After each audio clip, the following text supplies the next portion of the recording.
그래서 르비딤의 장막을 쳤다 그랬습니다. 그리고 백성이 마실 물이 없을 때에 백성이 모세와 다투었다 그랬습니다. 아마 백성들도 이런 광야에서의 삶이 이제 쉽지는 않았을 겁니다.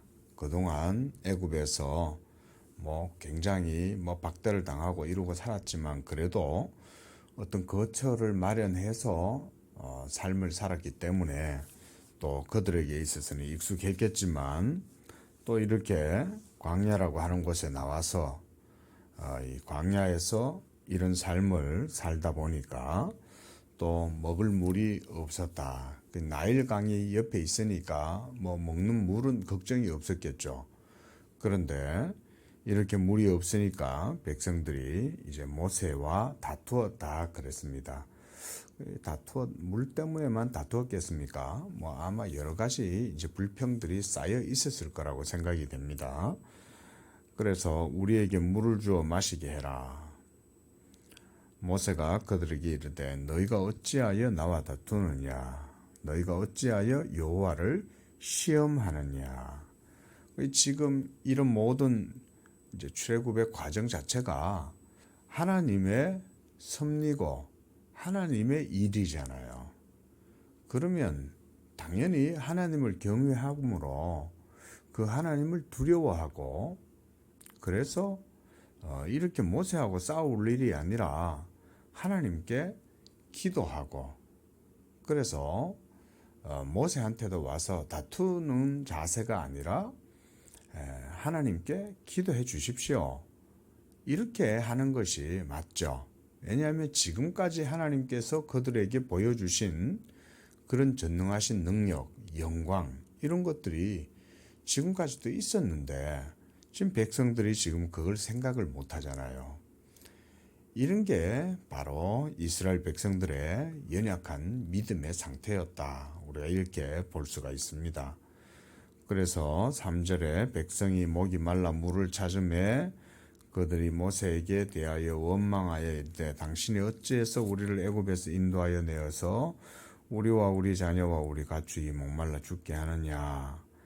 모세가 이제 하나님께 부르짖어 기도합니다. 내가 이 백성에게 어떻게 하리이까? 그들이 조금 있으면 내게 돌을 던지겠나이다. 하나님께서 모세에게 말씀을 합니다. 네가 백성 앞을 지나가서 이스라엘 장로들을 데리고 나일강을 치던 너의 지팡이를 손에 잡고 가라.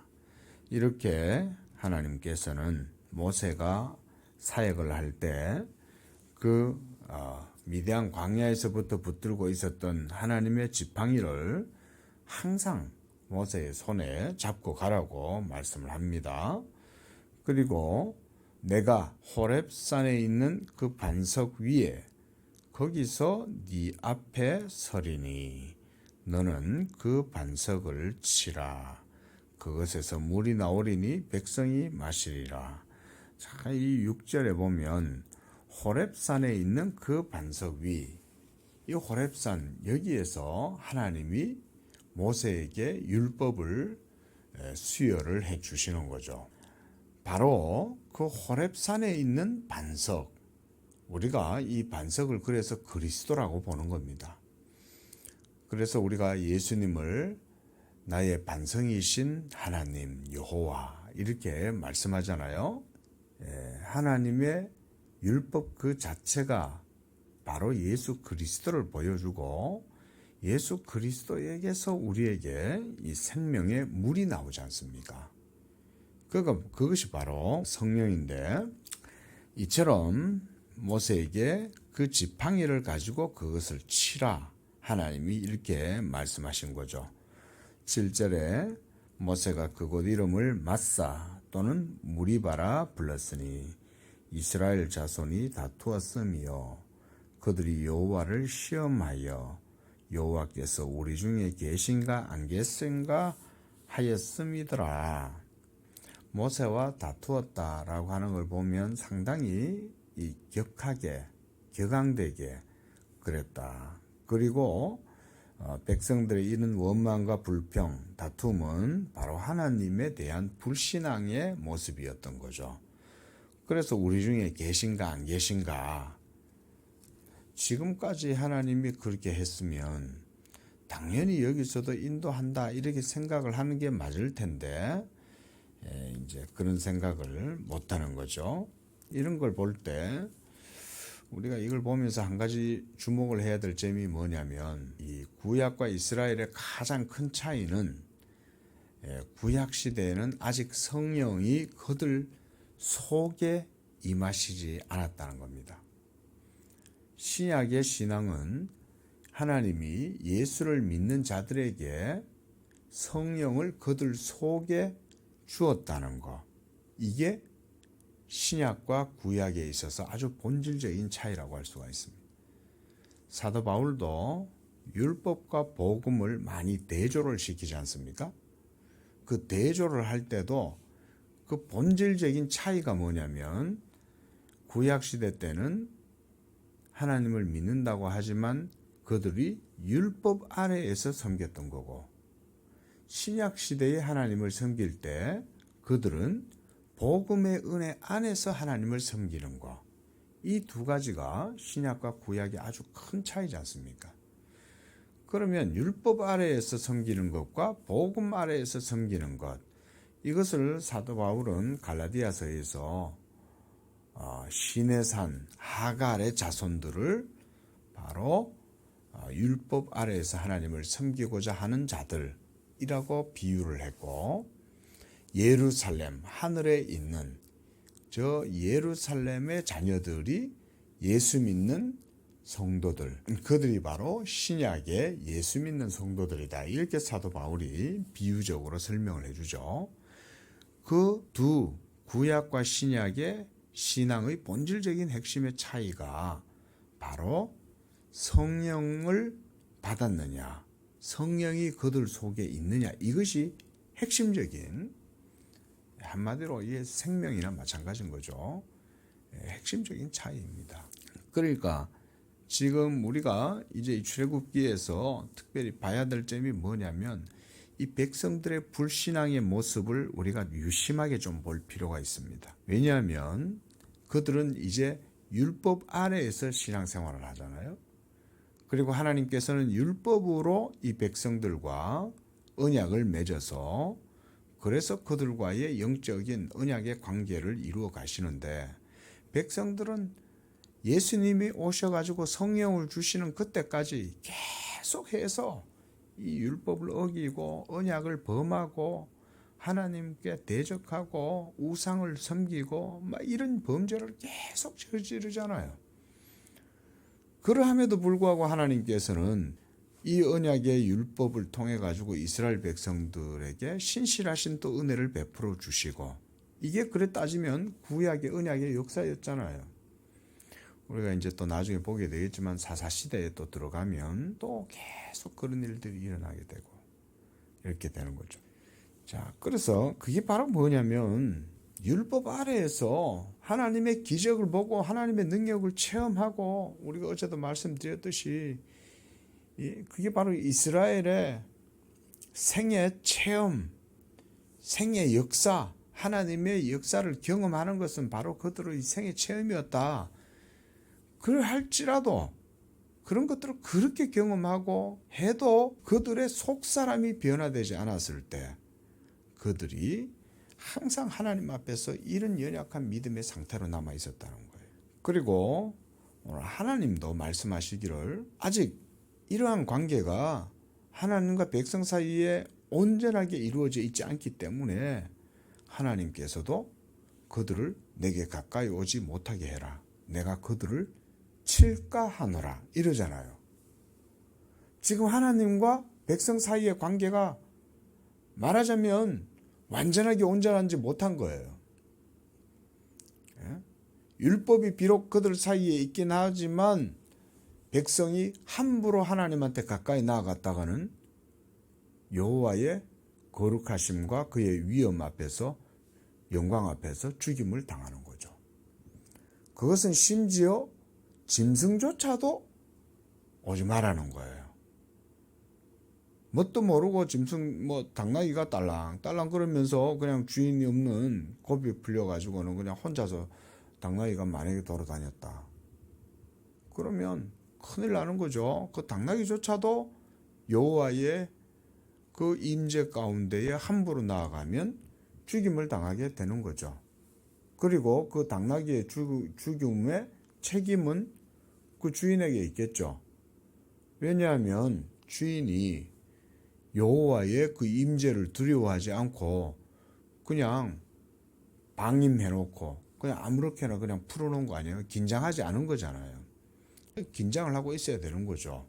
여호와께서 임재하시는데 넋을 놓고 있다가 자기의 가축이 어디로 가는지도 모르고 그냥 정신도 못 차리고 있었다는 것은 그가 하나님의 임재를 두려워하거나 경각심을 갖고 있지 않았다는 걸 의미하는 거 아닙니까? 그러니까 이와 같이 하나님과 백성 사이에 어떤 아직 완전한 관계가 온전하게 이루어지지 못한 거예요. 어떻게 보면 신약의 표현대로 하나님과 이스라엘 백성 사이의 이 관계는 여전히 중간에 뭔가 가로막힌 담이 있었던 거고, 그래서 하나님과 이스라엘 백성 사이에 이런 이 담이 있기 때문에 그 담을 함부로 넘어가지고 들어오면 그 경내로 들어왔을 때는 하나님께로부터 이제 당하게 되는 거죠. 자, 이런 것이 구약의 신앙이었다라는 점을 우리가 기억을 하시면서 이제 이것들을 좀 보셔야 됩니다. 8절에서부터는 이제 광야에서 이 아말렉 족속들과 함께 전쟁을 벌이게 됩니다.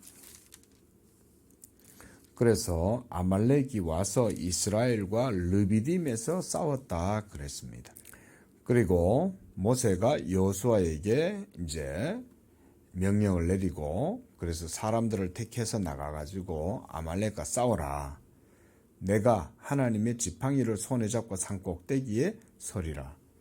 이렇게 모세가 항상 시종일관 이 하나님의 지팡이를 엄청 의지한 거죠. 자, 그래서 여호수아가 모세의 말대로 행하여 아말렉과 싸우고 모세와 아론과 훌 이 세 사람이 산꼭대기에 올라가서 모세가 손을 들면 이스라엘이 이기고 손을 내리면 아말렉이 이기더니 이제 아주 특별한 이런 이제 현상이 나타난 거죠. 모세가 손만 들면 이기는 거예요. 그래서 모세의 팔이 피곤하니까 이제 그들이 돌을 가져다가 모세 아래에 놓아 그가 앉게 하고 아론과 훌이 양쪽에서 서로 모세의 팔을 붙들고 있는 거예요. 팔이 안 내려오면 되니까. 자, 어떻게 보면 좀 독특한 이런 상황인데 뭘 보여주는 걸까요? 모세의 팔에 능력이 있는 걸까요? 그게 아닌 거죠. 이 모세의 연약함이라도 하나님이 모세와 함께 하셔서 모세를 그렇게 사용할 때에 백성들이 모세의 팔을 주목했다는 거죠. 진짜 능력은 하나님께 있는데 하나님은 모세의 팔이 내려오면 아말렉이 우세하게 하고 모세의 팔이 올라가면 이스라엘이 이기게 하고 이렇게 하시는 걸 그들이 본 거죠. 이런 걸 보면서 백성들은 모세와 함께 하시는 하나님의 능력에 대해서도 배우겠죠. 그래서 14절에 이제 아말렉과의 전쟁에서 이기게 되고 이제 이것을 책에 기록하여 기념하게 하고 여호수아의 귀에 외워 들리도록 해라. 장차 이 여호수아는 이스라엘의 지도자가 되잖아요. 그러니까 이런 사건들을 보면서 여호수아는 배우겠죠. 아, 이게 모세의 그 팔이 지도자가 그렇게 중요하구나. 하나님이 모세와 함께 하니까 모세의 손이 내려오면 이스라엘이 지고 모세의 손이 올라가면 이스라엘이 이기고 이것을 여호수아가 보고 배운 거죠. 그가 이스라엘 백성들을 가나안 땅으로 이끌고 들어가 가지고 행하는 모든 일들도 아마 이런 실제적인 교훈에서 그가 많이 배웠을 거라고 생각이 됩니다. 그래서 모세가 그곳에 제단을 쌓고 그 이름을 여호와 니시다, 깃발이다 이렇게 이제 정하고 이렇게 했습니다. 자, 이런 것도 바빙크가 했던 말이 그런 거죠. 생애 경험이란 얘기가 이렇게 하나님을 경험하고 체험했던 이런 것에서부터 이런 성경에 대한 지명이라든가 언어라든가 이름, 용어들이 나왔다는 거죠. 이런 표현들이. 그래서 우리가 성경에서도 보면 항상 그런 하나님을 체험함으로 말미암는 이름들이 많이 나오잖아요. 뭐 벌써 반석 이런 이름이 나오지 않습니까? 그 르비딤에서 하나님이 반석에 물을 내신다. 물을 주시는 하나님, 반석 이러면서 벌써 그런 이름들이 나오는 거죠. 자, 18장에 이제 또 하나의 에피소드는 모세의 장인 이드로가 모세를 만나러 옵니다. 그래서 2절에 보면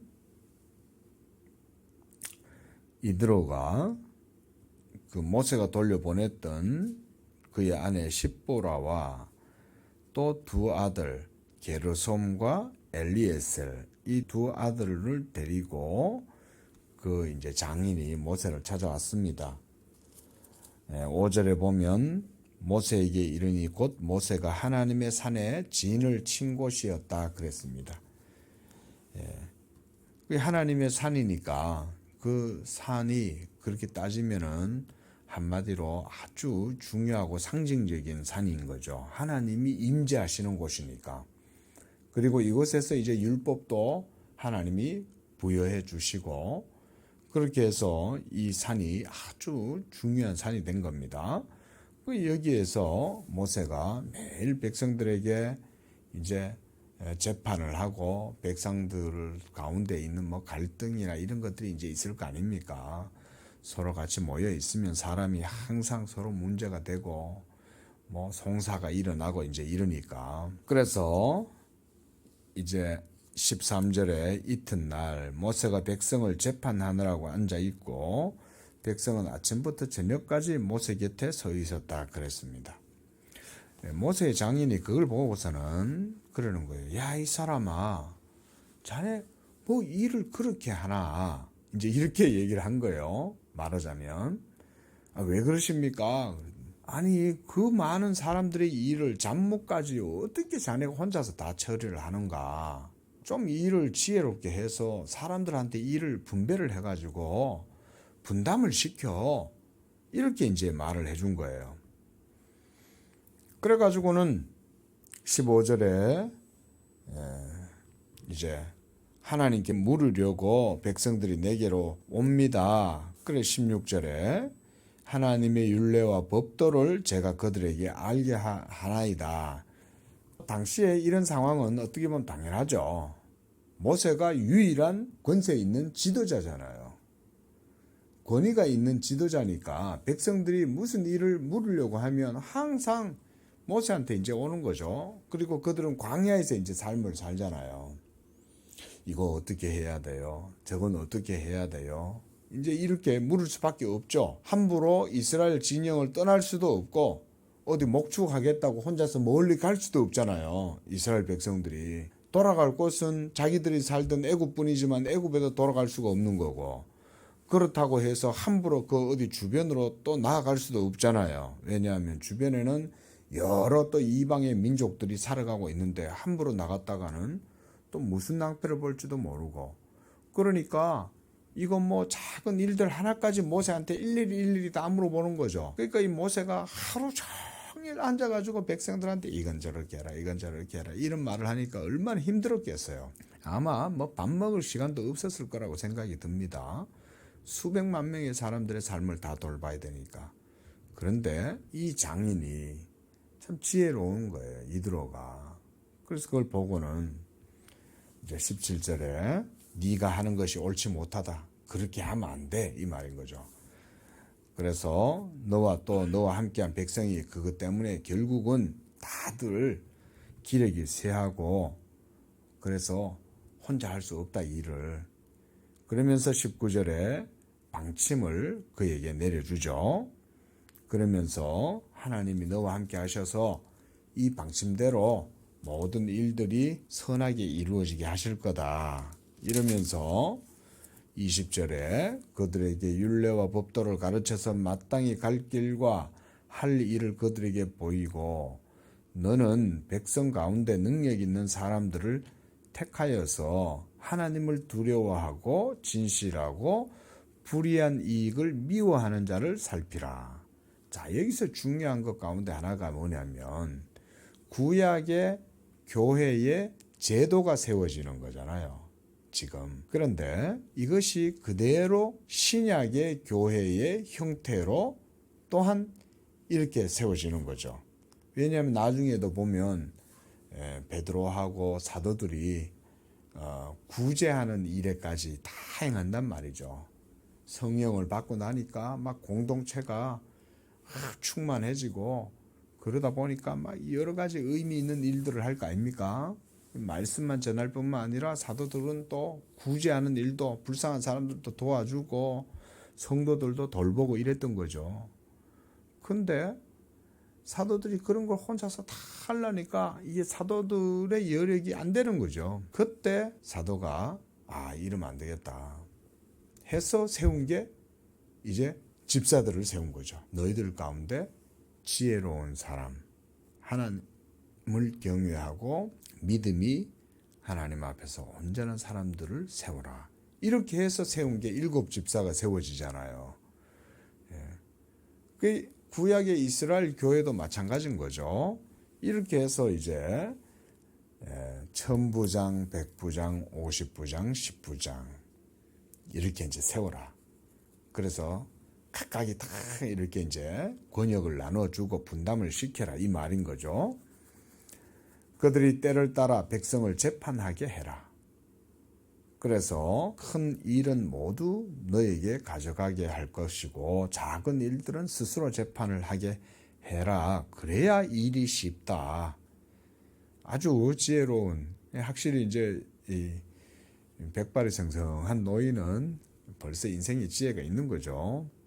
그래서 24절에 자기 장인의 말을 듣고 이제 그 모든 말들을 하여 백성의 우두머리 1000부장과 100부장, 50부장, 10부장을 삼아서 백성들이 일이 있을 때마다 그들에게 가서 재판을 받았다 그랬습니다. 그리고 이제 모세의 장인을 모세가 보냈다. 자, 19장입니다. 이스라엘 자손이 애굽 땅을 떠난 지 3개월이 됐습니다.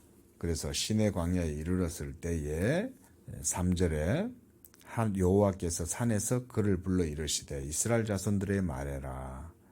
내가 애굽 사람들에게 어떻게 행하였음과 내가 어떻게 독수리 날개로 너희를 업어 인도하여 내었음을 너희가 보았다. 세계가 다 내게 속하였고 너희가 내 말을 듣고 내 언약을 지키면 너희는 모든 민족 중에 내 소유가 되겠고 내게 대하여 제사장 나라가 되고 거룩한 백성이 되리라. 너는 이 말을 이스라엘 자손들에게 전하라. 이렇게 말씀을 합니다. 그렇죠. 이스라엘 백성들은 이와 같이 하나님의 언약의 백성이고 그래서 하나님의 소유고 그리고 제사장 나라이고 거룩한 백성인 거죠. 베드로 사도가 말했던 것처럼 예수 믿는 사람들도 다 이와 같은 겁니다. 예수 믿는 우리도 언약 백성이고 제사장이요 거룩한 나라요 그의 소유된 백성들입니다. 자, 이렇게 언약을 선포하니까 8절에 백성이 일제히 일어나 여호와께서 명령하신 대로 우리가 다 행하리이다. 모세가 백성의 말을 여호와께 전하매 9절에 하나님이 이제 빽빽한 구름 가운데 임하시면서 내가 너와 말하는 것을 백성이 듣게 하여 너를 영영히 믿게 하려 함이니라. 모세가 백성의 말을 여호와께 아뢰었으므로 여호와께서 모세에게 이르되 너는 백성에게로 가서 오늘 내일 그들을 성결하게 하고 그들에게 옷을 빨게 하고 준비하여 셋째 날을 기다리게 해라. 이 셋째 날에 나 여호와가 백성의 목전에서 시내산에 강림할 것이다. 자, 이제 뭘 준비를 하시려고 하냐면 하나님이 이걸 통해 가지고 백성과 율법의 언약을 맺으시려고 그러시는 거예요. 그동안은 하나님께서 정권적으로 모든 일들을 다 행하시고 이루어왔는데 백성과 율법을 세우고 이 율법을 통해서 하나님과의 언약의 관계를 확립하시려고 지금 하나님이 그걸 준비하라고 그러시는 거예요. 그래서 하나님께서 5절과 6절에서도 내가 너희를 이렇게 인도해서 너희를 이렇게 붙들어 왔고 너희들을 세웠다. 그것은 너희들과 언약을 맺으려 합니다. 이런 의미인 거죠. 그래서 이 언약을 맺을 때에 특별히 주의할 것은 뭐냐면 12절에 너는 백성을 위해서 주위의 경계를 정해라. 그리고 삼가 산에 오르거나 그 경계를 침범하지 말라. 산을 침범하는 자는 반드시 죽임을 당할 것이다. 자, 이런 게 뭘 보여주냐? 아까 말씀드렸듯이 율법의 한계를 보여주는 거죠. 우리가 오늘날 하나님 앞에 나아갈 때 하나님은 우리가 시내산으로 가는 게 아니라 우리 안에 계시잖아요. 이 여호와의 산이 이제는 예수 믿는 사람들 속에 있기 때문에 이제는 이 하나님을 우리가 두려워하지 않잖아요. 하나님을 아빠 이렇게 부르고 가는 거죠. 그래서 13절에 그런 자에게는 손을 대지 말고 돌로 쳐 죽이거나 화살로 쏘아 죽여야 하리라. 이 손을 대고 죽이는 건 또 부정해지잖아요. 그러니까 그런 사람은 돌로 쳐서 죽이거나 화살로 쏴서 손을 대지 말고 죽이라는 거예요. 그리고 짐승이나 사람을 막론하고 살아남지 못하리라. 이게 여호와의 엄연함이죠. 얼마나 하나님이 우리가 범접할 수 없는 분 아닙니까 사실은. 그래서 우리가 말씀도 그렇게 말씀을 드렸지만 그때는 하나님이 밖에 계셨다는 거죠. 우리 안에 계신 게 아니라 밖에 계신다. 그래서 나팔을 길게 불거든 산 앞에 이를 것이니라. 그리고 모든 사람들은 여호와의 임재 앞에서 성결하게 자신을 준비해라. 심지어 여호와의 임재를 맞이하러 나갈 때에 15절에 여인을 가까이 하지 마라.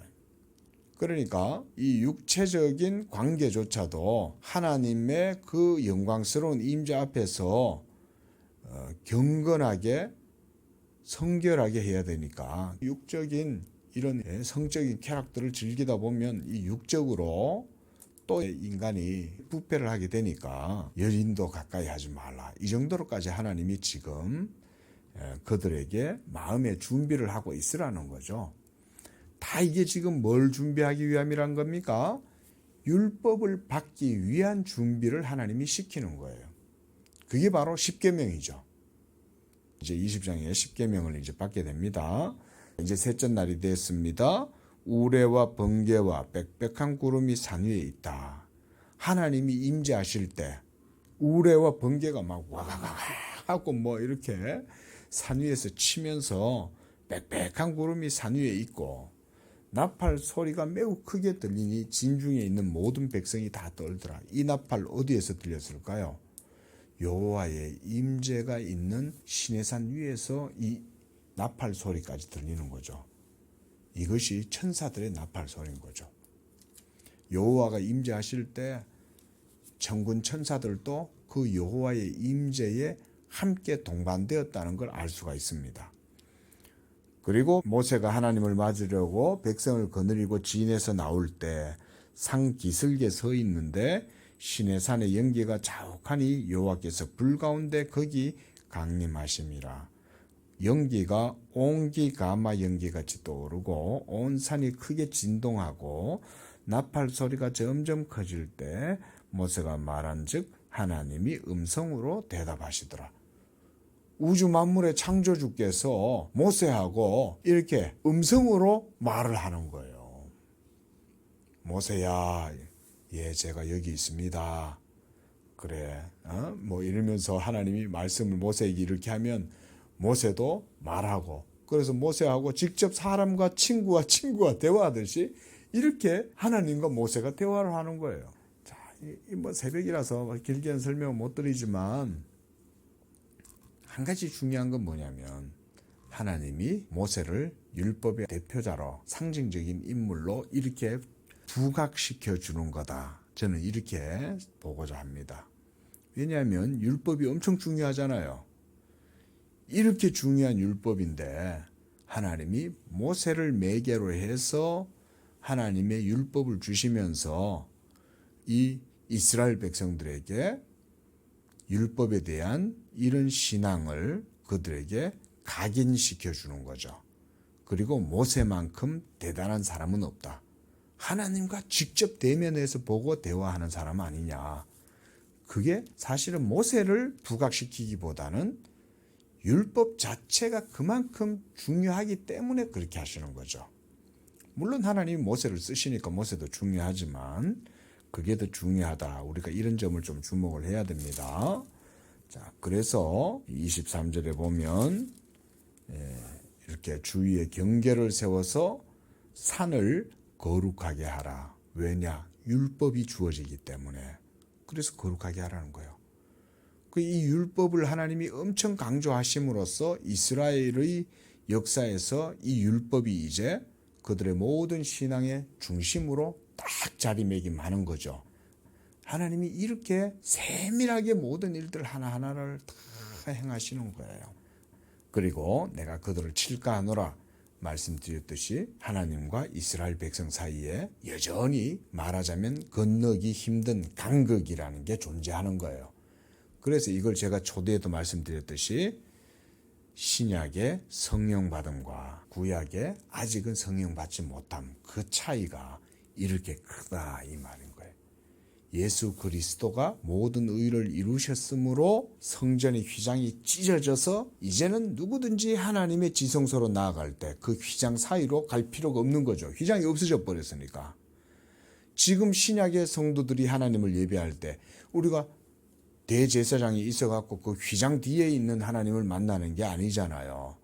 곧바로 목사가 복음을 선포하면 이 복음의 말씀을 듣고 그걸 믿음으로 하나님을 예배할 때 성령이 신약의 성도들의 믿음과 예배 가운데 임재하셔가지고 우리가 드리는 이 예배를 하나님이 그대로 다 받으시는 거죠. 이게 신약의 진리로 드려지는 예배, 신령과 진리로 드려지는 예배가 바로 이런 예배인 거죠. 기도하겠습니다. 거룩하신 하나님 아버지 감사합니다. 우리에게 성령을 주시고 이제는 율법 아래에서 하나님을 섬김이 아니라 우리에게 주신 성령으로 말미암아 예수 믿음으로 하나님을 예배하고 하나님의 자녀가 되게 하시고 하나님의 언약 백성의 삶을 살게 하심으로 하나님 앞에 복음의 은총과 자유와 평안과 안식을 누리게 하시니 감사합니다. 오늘 하루도 우리 성도들 믿음으로 하나님과 동행하고 성령의 은혜 안에 하나님을 아빠 아버지라 부르며 살아가는 복된 한 날 되게 하여 주옵소서.